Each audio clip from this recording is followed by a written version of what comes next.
Hello everyone, FPL Raptor here and welcome back to another video on the Fantasy Football Fix YouTube channel. In this weekly series, I take you through who I think are the top transfer targets, not only for this coming week, but also for future weeks as well. We actually had a very high success rate last week. We recommended the likes of Jamie Vardy, who picked up 2 goals as well as an own goal, Alan St-Maximin, Ismail Assar. So we're having a very good time in this series. We seem to be recommending players that are scoring points. So definitely tune in for this on a weekly basis. It will be out every single Tuesday. So without further ado, let's take a look at the top transfer targets for game week 7.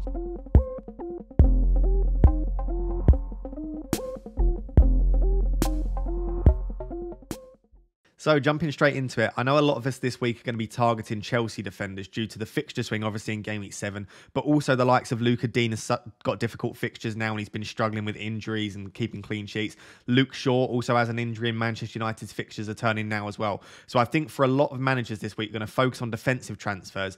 And because Manchester City play Liverpool in game week 7, I think we should prioritise Chelsea defenders this week and potentially Man City defenders next week for game week 8. So we'll discuss that in next week's video. So I think a lot of us will be bringing in at least 1 Chelsea defender this week, potentially 2. And the 2 players that I've chosen to compare here are Cesar Azpilicueta and Marcus Alonso. Now, Reece James is injured for 4 to 6 weeks, hence him not being here.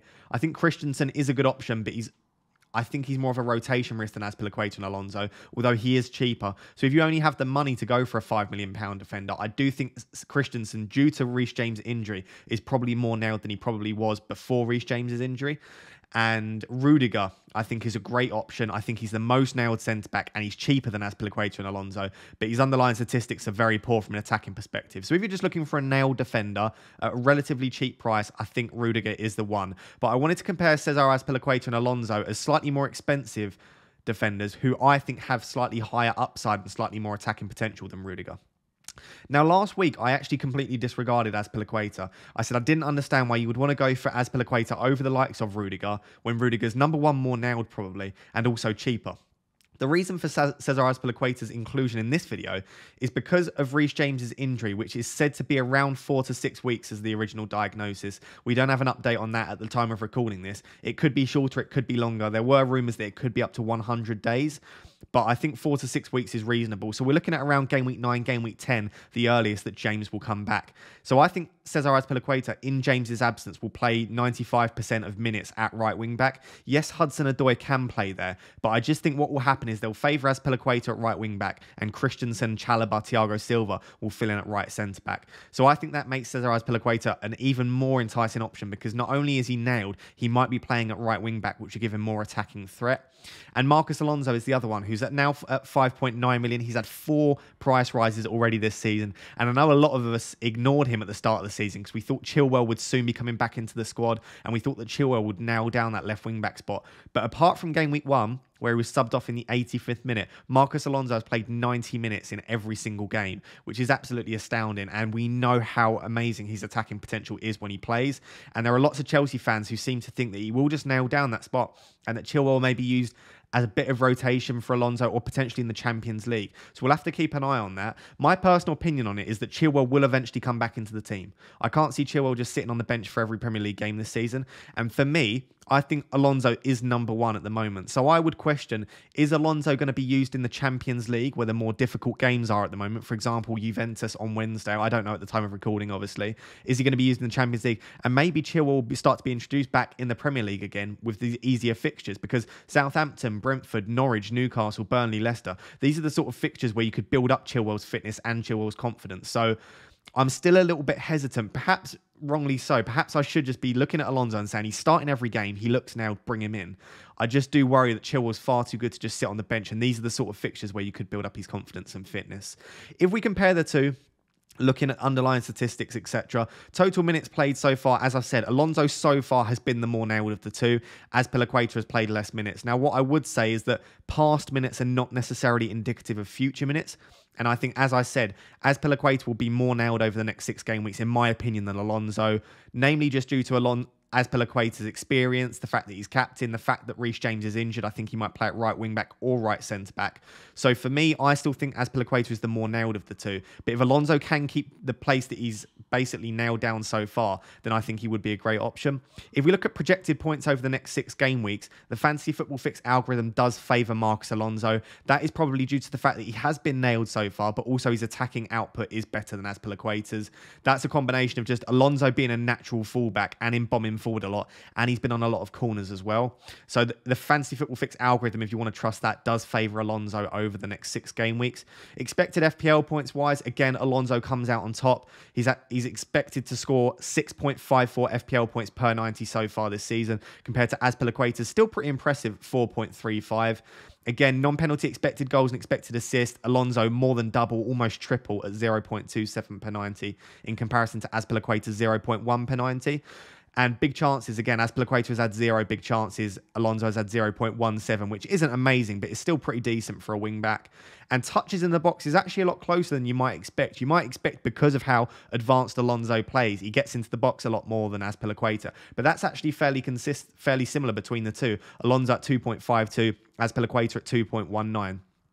So, as you can see, Alonso is top for every single statistic here. And if you're comparing them on attacking output, there isn't really much of a comparison. Alonso is coming out on top. Now, what I would say is Cesar Azpilicueta has played a few games at centre-back and a few games at right wing-back. So not all of these games with these statistics are played at right wing-back. So you would imagine when he plays at right wing-back, the statistic on a consistent basis, which we expect him to because of Reece James' injury, I would expect the statistics to improve. I also expect him to play more minutes over the next few. So I don't think it's as cut and dry as Alonso is the better option. That being said, if both of these players play the next 6 games, Alonso is the better option. He's 0.1 cheaper. He has much better attacking output. He's potentially still on some corners in the absence of Reece James, the potential absence of Mason Mount. So yes, Alonso is the better option if he plays all 6 of these. I would just worry that Chilwell might be getting a few games, maybe 2 of the next 4 he might get, potentially something like Norwich and Burnley, just to build up his confidence, build up his fitness, because I don't think they necessarily need Alonso in all 6 of these games. Whereas I think Azpilicueta will start the majority at right wing back, and even if Hudson-Odoi comes in, he could still drop into right centre back. So I think it's a very difficult one for me. For me, myself, in my own team, I'm very interested in expected minutes. I don't want to miss out on any clean sheets just because my player's been rotated. And I do think Azpilicueta will be a great threat at right wing back. So for me, I'm currently leaning to Azpilicueta. I'll be honest, I might be bringing in 2 Chelsea defenders this week, in which case I might bring in Azpilicueta and Alonso, or potentially Azpilicueta and Rudiger. So there are lots of options. For me, it comes down to how nailed do you think Alonso will be over the next 6. If you think he's nailed, I think Alonso is the better option. After their fantastic performance in game week 6, I think a lot of people are now looking at the Arsenal midfielders as potential budget enablers because they're all so cheap. Bukayo Saka being the most expensive of the cheap bunch at 6.2 million. You've also got Martin Ødegaard, who I haven't mentioned in this video. The main reason for Ødegaard not getting a mention here is his attacking underlying statistics are actually really poor. They're not even comparable to Bukayo Saka and Smith Rowe. That being said, having spoken to quite a few Arsenal fans, they think that Ødegaard is potentially the most nailed of the budget enablers in the Arsenal squad. So if you're just interested in minutes and you want the most nailed, the Arsenal fans that I've spoken to at least seem to think that Ødegaard is the most nailed, but his underlying statistics are quite poor. So I've chosen to compare the 2 players that managed to haul in game week 6, which is Bukayo Saka and Smith Rowe. Straight off the bat, obviously, Bukayo Saka is 6.2 million at the time of recording, Smith Rowe is 5.3 million. So you are saving almost £1 million by going for Smith Rowe. So if it is a matter of price and you just have someone at a specific price that you need to take out, then obviously you might be forced into doing Smith Rowe. But I think, obviously, if you've got the budget, you want to see if it's worth going up to Bukayo Saka. If we just take a look at the fixtures, obviously, for both of them, they've got the same fixtures. It's a mixed bag, right? But I don't think any of these fixtures, apart from Liverpool and 12, are very difficult. Brighton, yes, can defend very well, but I wouldn't put it past Arsenal scoring in that game. Definitely 1 or 2 goals would be possible. I'm not expecting that to be a rout by any means. But Palace, Villa, Leicester and Watford, the 4 after that, I do think are really nice fixtures. We know Leicester have struggled this season so far to defend. Palace have been relatively strong, but it is at home. It's at the Emirates, so I still fancy them to do well there.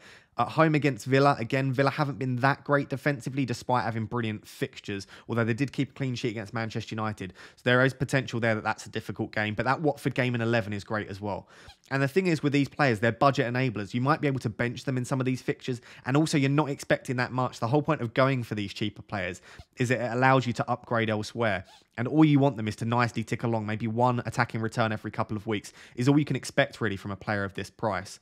So if we take a look at the underlying statistics, touch maps, etc. for Bukayo Saka and Smith Rowe, They are definitely comparable, and as you would expect with the price, Bukayo Saka does come out on top on most of them, but I wouldn't say by any means that he easily leads Smith Rowe. And I think Smith Rowe definitely fights his own corner here. So total minutes played, Smith Rowe has played the most minutes so far, but Bukayo Saka has played the most minutes in the last 3 games. So across the entire season, Smith Rowe does win, but he's played less minutes in the last few. And again, speaking to Arsenal fans, they seem to think that Bukayo Saka is the most nailed out of Saka and Smith Rowe. And they seem to think that Smith Rowe and Pepe could potentially rotate a little bit. Again, this is only fans' opinions, and it's only a few fans that I've spoken to. But nailed-wise, over the next few, they seem to think that Saka is the more nailed out of Saka and Smith Rowe. Projected points-wise, it's very, very close in the fixed algorithm. And they're actually pretty low at 16 and 15.7. I assume the reason for that is that the fixed algorithm isn't sure if they're going to start every game, so maybe their expected minutes are slightly lower. And obviously the fixtures are a slight mixed bag. Brighton and Liverpool in particular have defended pretty well once again this season. Palace have been pretty decent as well. So I can understand that the projected points are quite low, but still that would worry me slightly. Expected FPL points wise, again, Saka does come out on top, expected FPL points per 90, but Smith Rowe is keeping up with him at 4.29. So again, Saka doesn't blow him out the water by any means. Non-pen expected goals and expected assists, Saka is leading by a relative distance here at 0.47, and 0.47 is pretty impressive per 90. That means he's averaging an expected attacking return every 2 games. Smith Rowe is at 0.32, so he's averaging an expected attacking return every 3 games, but still pretty impressive for someone that's 5.3 million.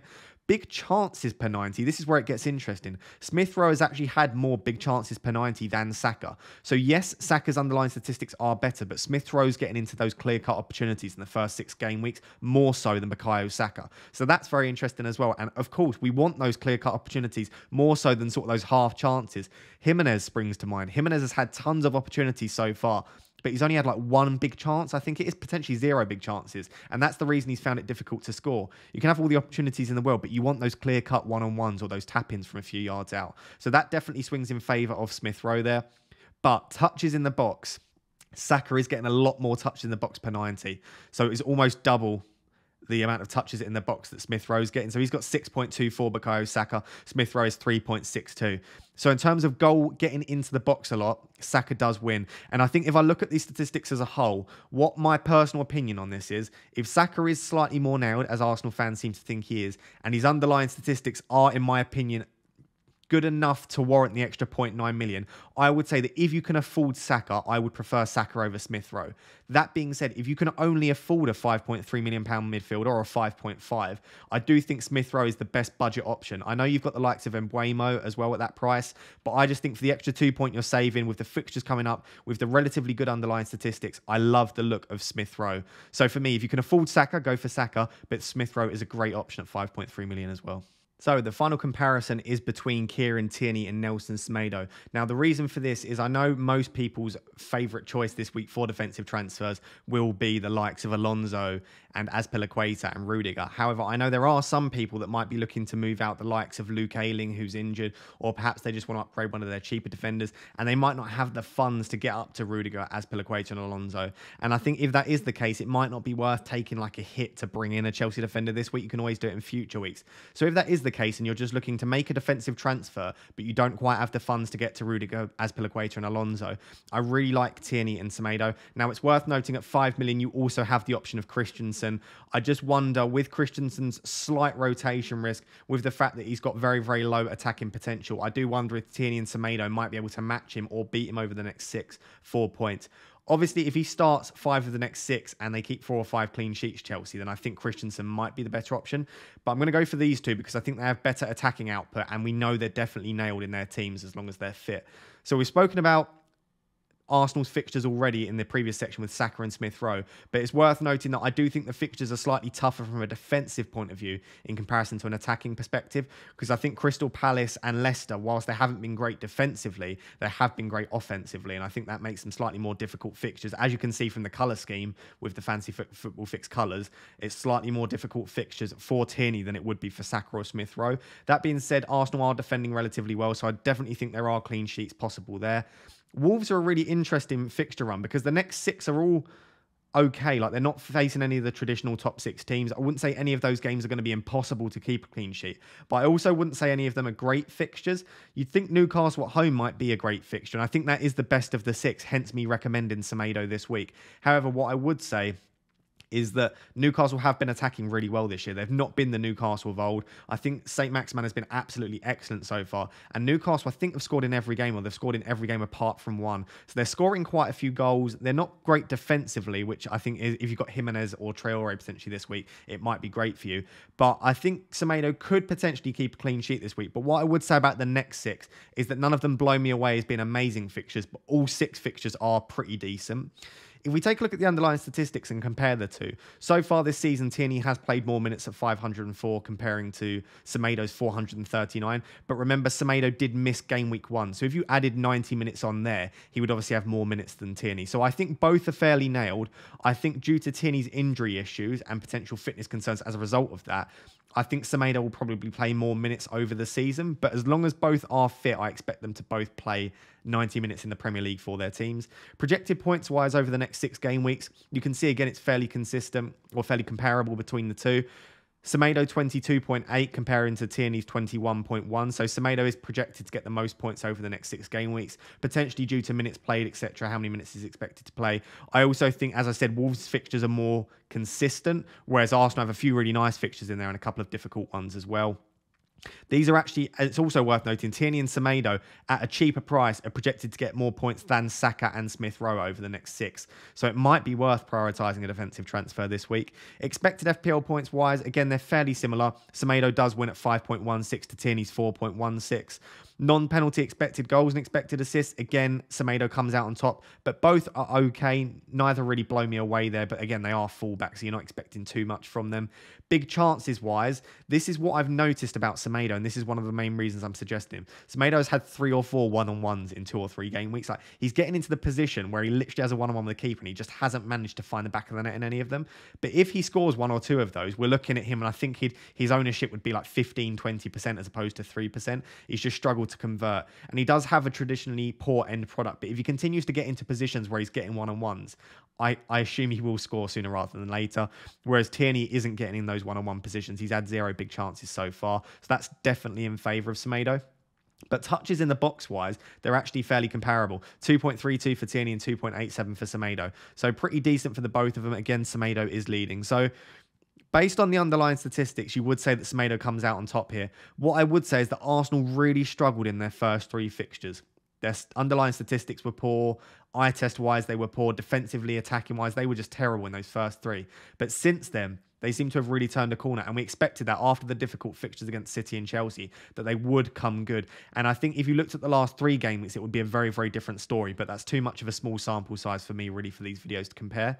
So I don't think it's as clear-cut as Semedo is the better option because he's got better underlying statistics. I think you need to consider how they've changed over the last few weeks. For me, I would actually probably be leaning towards Kieran Tierney. I just think Arsenal are more likely to keep clean sheets over the next 6 than Wolves. But based on this, Semedo does have the slightly better underlying statistics. If I'm being honest, I think both are great options, and there's definitely reason to either use your free transfer to bring in Tierney or Semedo, or potentially to include one of them on your wild card. And I would also say, again, that I do like Christensen as a £5 million option. Probably, or definitely likely to keep more clean sheets over the next 6. I would just worry about how much attacking potential he has and the slight risk of rotation. So guys, there you have it. Those are my top transfer targets ahead of game week 7. Whether you're using your free transfers or whether you're using your wildcard, I think all 6 of those are great options. For me this week, I'll be prioritising Chelsea defenders, and I'm probably playing my wildcard in game week 8. So next week, maybe we'll do a slightly wildcard focused one. But I think if you're on your wildcard this week, you've got to have double Chelsea defence. And if you're on your wildcard, I probably would have some Man City players as well. Yes, they face Liverpool this week, but I think you've got to consider it more long term. And from game week 8 onwards, you're going to want City players. So I'd have a few Chelsea players, few City players. I also think the likes of Smith Rowe and Saka are great budget enablers. And if you need to take some money out of your defence, you can't afford all of these premium defenders, I do like the look of Tierney and Semedo as slightly cheaper options. But I hope you enjoyed today's video, guys. If you are enjoying the content on this channel, remember we bring you at least daily videos. So I hope you are enjoying it. If you are, please remember to like, comment, and subscribe to the channel and enable notifications so that you know when these videos go live. It helps to support the channel so much, and it just shows us that you are enjoying what we're creating. But until next time, guys, thank you very much, and good luck in Game Week 7.